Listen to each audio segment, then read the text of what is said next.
Doctor గారు, ప్రతి దానికి ఒక నాడీ వ్యవస్థ ఉంటుంది అని అంటారు. సో అసలు ఈ నాడీ వ్యవస్థ అంటే ఏంటి డాక్టర్ గారు? సో మన పూర్వీకులు మోర్ దెన్ అంటే ఇప్పుడు మనం చెప్పుకోవాలంటే అసలు ఇది టైం లైన్ చెప్పుకోవడం కూడా కష్టమే. ఎన్ని వేల సంవత్సరాల నుంచి ఈ వైద్యం గురించి మనకు తెలుసు అనేది. కానీ మనం కాస్త మనకున్న ఏవైతే పుస్తకాలు లేకపోతే శిలాశాసనాలు ద్వారా మనం తెలుసుకోవాలనుకుంటే, లిటరేచర్ ద్వారా తెలుసుకోవాలనుకుంటే, ఫస్ట్ దీనికి ఆద్యం పోసింది అగస్త్య మహర్షి 108 శరీరం మీద 108 మర్మాలు ఉన్నాయి. ఆ మర్మాల ద్వారా మన శరీరంలో ఉన్న నాడీ వ్యవస్థలో ఎక్కడైనా ఎనర్జీ బ్లాకేజెస్ అంటే మనం మొత్తం నాడీ వ్యవస్థ తను చెప్పింది ఏంటంటే శరీరంలో 72,000 నాడీ వ్యవస్థ ఉంది. మొత్తం 72,000 నాడులు ఉన్నాయి. శరీరం మీద 108 మర్మస్థానాలు ఉన్నాయి. ఆ మర్మస్థానాల ద్వారా మనం ఆ బ్లాకేజెస్ ఒకవేళ ఏర్పడ్డా అంటే ఏ అనారోగ్యం రావాలన్నా రక్త ప్రసరణ వ్యవస్థ లోపించడం వల్లనో, ఆ రక్తం ద్వారా ఆక్సిజన్ సప్లై అవ్వకపోవడమో, ఆ రక్తం ద్వారా పోషక విలువలు అందక అక్కడ డీజనరేట్ అయిపోవడము, అవయవం పనితీరు ఎఫెక్ట్ అవ్వడము. సో పూర్తిగా మన కనెక్షన్ మొత్తం కూడా మన శరీరాన్ని నాడీ వ్యవస్థ ద్వారానే ఉంటుంది. కాబట్టి ఆ నాడీ వ్యవస్థలో ఎక్కడ చిన్న బ్లాకేజ్ అంటే రక్త ప్రసరణలో లేకపోతే ఎనర్జీ సర్క్యులేషన్లో, ఇప్పుడు నరాల్లో మనకి ఏం జరుగుతుంది, energy circuit. So energy circulation అనేది జరుగుతూనే ఉంటుంది. సో ఎక్కడ అంతరాయం కలిగినా మనకు ఆ ఫలానా అనారోగ్యం అనేది ఏర్పడుతుందని అప్పుడే వాళ్ళు గ్రహించారు. సో 108 మర్మాల గురించి ఆయన అప్పటి కాలంలోనే చెప్పడం జరిగింది. ఆయన సిద్ధ ఋషుల ద్వారా దీన్ని ప్రపంచవ్యాప్తంగా దీన్ని వ్యాప్తి చేసే పని ఎప్పుడో జరిగింది. సో ఆ సిద్ధ ఋషులు వాళ్ళు వేరే వేరే కంట్రీస్ తిరిగినట్టు మనకు అగస్త్య సంహితలో రాస్తున్నాయి. అండ్ వాళ్ళు అక్కడ వెళ్ళి ఖాళీ చేతులతో రాలేదు, వాళ్ళకి నేర్పించడం జరిగింది. తర్వాత అక్కడ ఉన్న ఔషధ మొక్కలు, విశిష్టమైన ఔషధ మొక్కలు అన్నీ కూడా తీసుకురావడం జరిగింది. అందుకనే భారతదేశంలో ఉన్నన్ని ఔషధ మొక్కలు ప్రపంచవ్యాప్తంగా ఎక్కడ లేదు. ఎందుకంటే అప్పటి కాలంలోనే వీళ్ళు ఎక్కడెక్కడ సంచరించినా అక్కడ ఉన్న ఔషధ మొక్కల్ని వాళ్ళ చేతితో తీసుకురావడము, వాటిని వాళ్ళు ప్లాంట్ చేయడం జరిగింది. అంటే మనం చూసుకుంటే అలోవెరా చెట్టు మనది కాదు. మనం చూసుకుంటే మన దగ్గర చిల్లి ఏదైతే ఉందో, మిరపకాయలు కూడా మన భారతదేశం సంబంధించిన కావు. అట్లాంటివి ఎన్నో మన పూర్వీకులు మనకి ఆ నాలెడ్జ్ సేకరించడం జరిగింది, నాలెడ్జ్ని డిస్ట్రిబ్యూట్ చేయడం జరిగింది.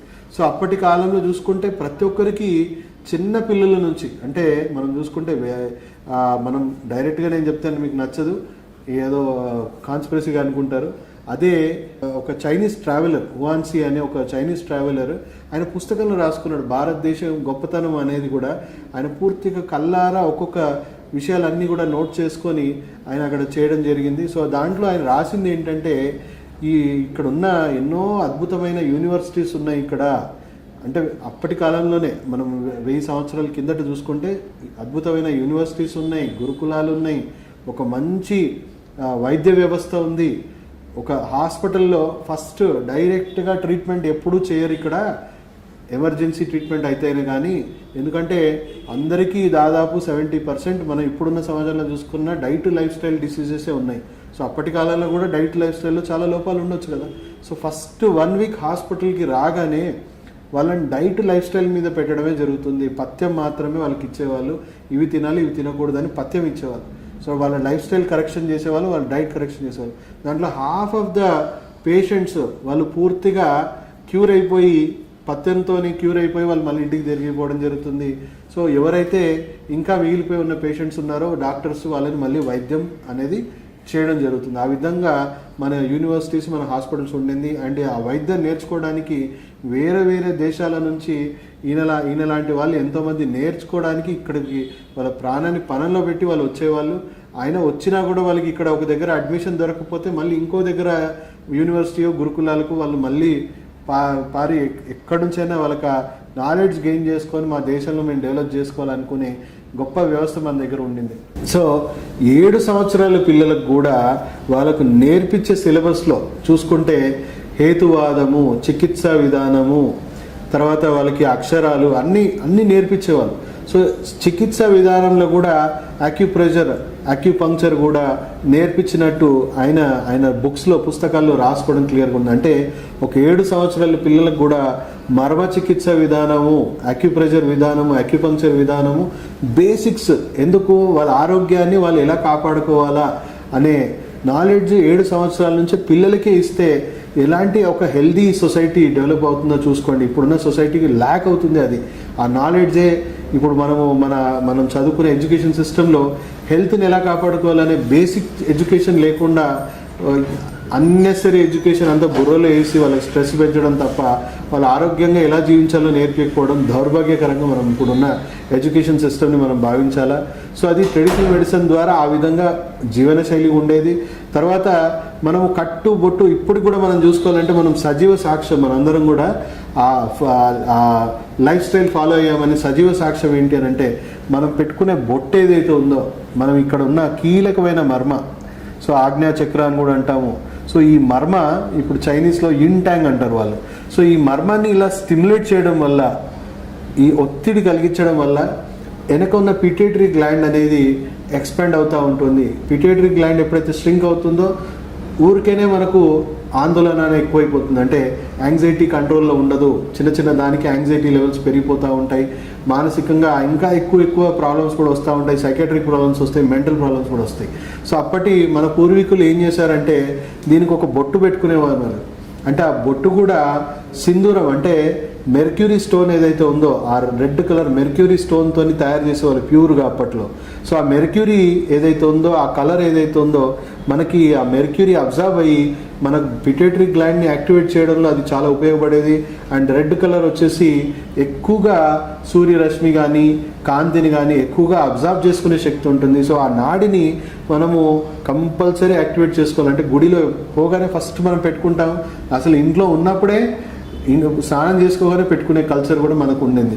సో దాని ద్వారా ఆ నాడిని మనం స్టిమ్యులేట్ చేయడం వల్ల ఇప్పుడు శాస్త్రీయంగా మాట్లాడుకుంటే కూడా ఆల్రెడీ శాస్త్రీయంగా నిర్ధారించబడింది, జర్నల్స్లో పబ్లిష్ కూడా అవ్వడం జరిగింది. ఈ నాడిని స్టిమ్యులేట్ చేయడం వల్ల పిట్యూటరీ గ్లాండ్ యాక్టివేట్ అవుతుంది. అండ్ దానివల్ల యాంగ్జైటీ, ఒక మందు లేకుండా, ఒక మెడిసిన్ లేకుండా యాంగ్జైటీని కంట్రోల్ చేయొచ్చు, మంకీ మైండ్ని కంట్రోల్ చేయొచ్చు. అంటే మంకీ మైండ్ అంటే ఏదో ఒకటి ఎప్పుడు ఆలోచనలు వస్తూనే ఉంటాయి బ్రెయిన్లో, అంటే దాన్ని మంకీ మైండ్ అంటారు. ఎప్పుడు ఏదో ఒక ఆలోచనతో మైండ్ గడిపేస్తూ ఉంటారు. సో ఆ మంకీ మైండ్ని కూడా ఏకాగ్రత పెంచడానికి కూడా ఇది ఉపయోగపడుతుంది. అంటే అర్థం చేసుకోండి, గుడిలో ఎందుకు పెట్టుకోవాలా, ఏకాగ్రత, దేవుడి మీద ఏకాగ్రత పెరగడానికి మనం పెట్టుకొని వెళ్ళవాళ్ళం.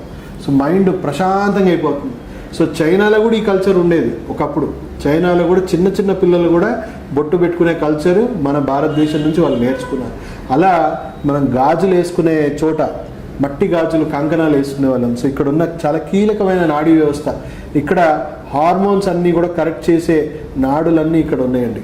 అలాగే కాళ్ళలో చూసుకుంటే మనం గజ్జలు, పట్టీలు ఇప్పుడు వేసుకుంటున్నాం కదా, కంకణాలు ఇలాంటివి వేసుకునేది, మట్టివి కూడా వేసుకునేది.